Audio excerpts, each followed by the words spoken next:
মেয়েদের নিজস্ব কোনো বাড়ি হয় না, যখন যে বাড়িতে থাকে সেটাই নাকি তাদের বাড়ি। বাবার বাড়ি গেলে বাবার বাড়ি, আর শ্বশুর বাড়ি গেলে শ্বশুর বাড়ি। তাহলে মেয়েদের জায়গাটা কোথায়?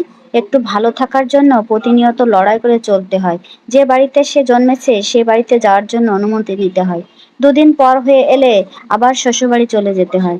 যেতে মন না চাইলেও কিছু করার নেই, তোমাকে যেতেই হবে। তোমার তো পায়ে শিকল বাঁধা, কারণ তুমি যে মেয়ে। মেয়েদের হাজারো সমস্যা, কিন্তু যারা এত বড় কথা বলে এটা বোঝে না যে একটা মেয়ে ছাড়া কোনো বাড়ি পরিপূর্ণ হয় না। হ্যালো এভরিওয়ান, আসসালামু আলাইকুম। আশা করি সবাই অনেক বেশি ভালো আছেন। তো আজকে সকাল সকাল শুরু করলাম, ডিম ভাজি দিয়ে শুরু করেছি।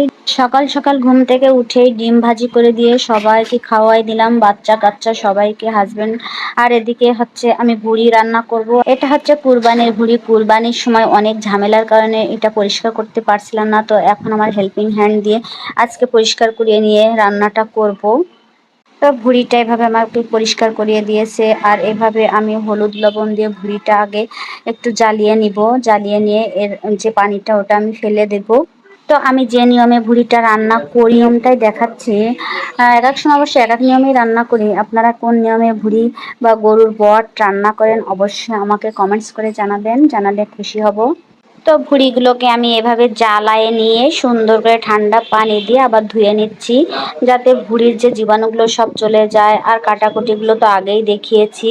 এভাবে কেটে নিয়ে আমি প্রেসারে দিয়ে দিব, কারণ আজকে আমার একটু তাড়াহুড়ো লেগে গেছে। ভুঁড়ি টুড়ি পরিষ্কার করতে অনেক লেট হয়ে গেছে, হাজব্যান্ডও বাড়িতে আছে। তো যাই হোক, এভাবে করে সমস্ত রেগুলার মশলাগুলো দিয়ে আমি প্রেসারে ভুঁড়িটা উঠিয়ে দিব। তো সামান্য একটু পানি দিয়ে দিলাম, দিয়ে প্রেসারের মুখটা লাগিয়ে দিয়ে চুলায় দিয়ে দিলাম, যাতে তাড়াতাড়ি আমার ভুঁড়িটা সিদ্ধ হয়ে যায়। আর এদিকে ভাতটাও চাপিয়ে দিলাম। তো একটা কড়াইতে এখানে আমি 1 কাপ মতো সরিষার তেল দিয়ে দিয়েছি। ভুঁড়িতে এমনি একটু তেল আছে, চর্বি আছে, এই জন্য তেলটা কমই দিয়েছি। আর 1 কাপ মতো পেঁয়াজ দিয়ে দিয়েছি। দিয়ে এগুলো ভেজে নিয়ে, হালকা করে ভেজে নিয়ে আলুগুলো দিয়ে দিলাম। আলুগুলো একটু হালকা করে ভেজে নিতে হবে। দিয়ে হলুদ লবণ লাগিয়ে সুন্দর করে আলুগুলোকেও ভেজে নিব। এই যে পেঁয়াজের সাথে সাথে আলুটাও আমার ভাজা হয়ে গেল। এবার আমি ভুঁড়িগুলো সব এর ভিতরে দিয়ে দিলাম। ভুঁড়িগুলো আমার অনেকটা সেদ্ধ হয়ে গেছে। আর গরম মশলা বাটা, জিরা মশলা বাটাটা আমি দেইনি, এগুলো আমি এখন দিব। তো আমার একটু সামান্য হলুদ দিয়ে দিয়ে আবার একটু গরম মশলা বাটা, জিরা মশলা বাটাটাও দিয়ে দিলাম। দিয়ে এবার হালকা করে নাড়াচাড়া করে সামান্য পরিমাণে ওই যে প্রেসার কুকারটা ধুয়ে পানিটা দিয়ে দিব।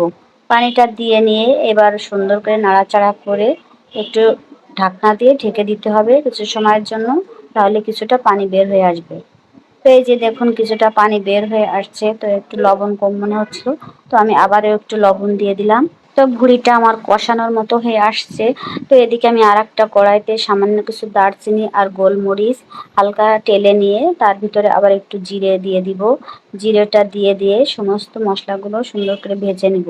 এই ভাজা মশলাটা ভুঁড়ির ভিতরে দিলে ভুঁড়ির যে যদি কোনো খারাপ গন্ধ থাকে সেই গন্ধটা আর বের হবে না। সেই জন্য এই ভাজা মশলাগুলো আমি শেষের দিকে দিয়ে দিব ভুঁড়ির ভিতরে। তো ভুঁড়িটা এভাবে সুন্দর করে ভাজা ভাজা করে কষিয়ে নিয়ে সামান্য একটু ঝোলের পানি দিয়ে দিতে হবে।